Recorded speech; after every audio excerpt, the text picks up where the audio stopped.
Bonsoir Jean-Yves Baudot. Bonsoir Nathalie. Avec le chiffre du jour, 4,73, un chiffre qui fait mal. C'est le pourcentage de baisse de l'indice CAC 40, l'indice parisien qui termine sous les 3000 points, moins 4,73%. Et c'est quasiment partout pareil en Europe, presque partout on est au plus bas depuis 2 ans. Nouvelle tempête boursière avec 2 craintes, la récession et la crise grecque, comme toujours.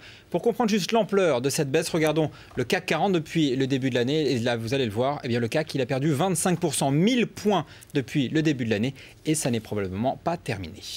Jean-Rémy, vous parlez de récession, pourtant on n'en est pas encore là. Non, officiellement non, mais il se murmure de plus en plus que la plupart des pays occidentaux sont déjà en récession. En France, par exemple, l'activité elle a largement ralenti. Souvenez-vous de la croissance au premier trimestre, 0,9%. Souvenez-vous de la croissance au deuxième trimestre, 0%. Et certains pensent qu'on sera déjà en négatif dès le troisième trimestre. Rien de sûr, évidemment. Pour l'instant, je n'ai pas de scoop, mais sans croissance, on le rappelle, il n'y aura pas d'emploi. Et sans emploi, pas de reprise. C'est un cercle vicieux dans un contexte très difficile à cause de la dette des États et notamment, évidemment, de la dette grecque. Ouais, c'est la Grèce qu'on montre encore et toujours du doigt. On la montre du doigt, mais parce qu'il y a un vrai problème. Et c'est aussi pour ça qu'aujourd'hui, les banques ont été massacrées en bourse. On craint que les pays ne remboursent pas leurs dettes. Et c'est particulièrement vrai, effectivement, pour la Grèce. Beaucoup pensent que la Grèce ne remboursera jamais ses dettes, car les plans européens n'ont fait que rajouter des créances à la Grèce alors qu'elle était déjà surendettée. C'est pour ça que la question grecque reste actuellement dans les têtes et c'est pour ça que la panique boursière ne sera pas terminée tant que de vraies solutions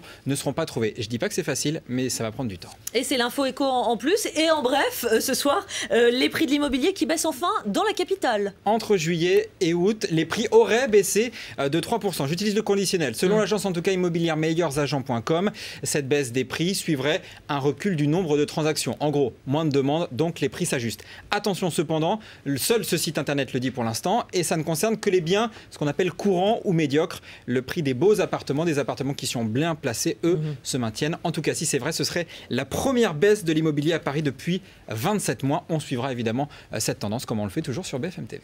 Merci beaucoup Jean-Yves Baudot. L'écho revient tout à l'heure.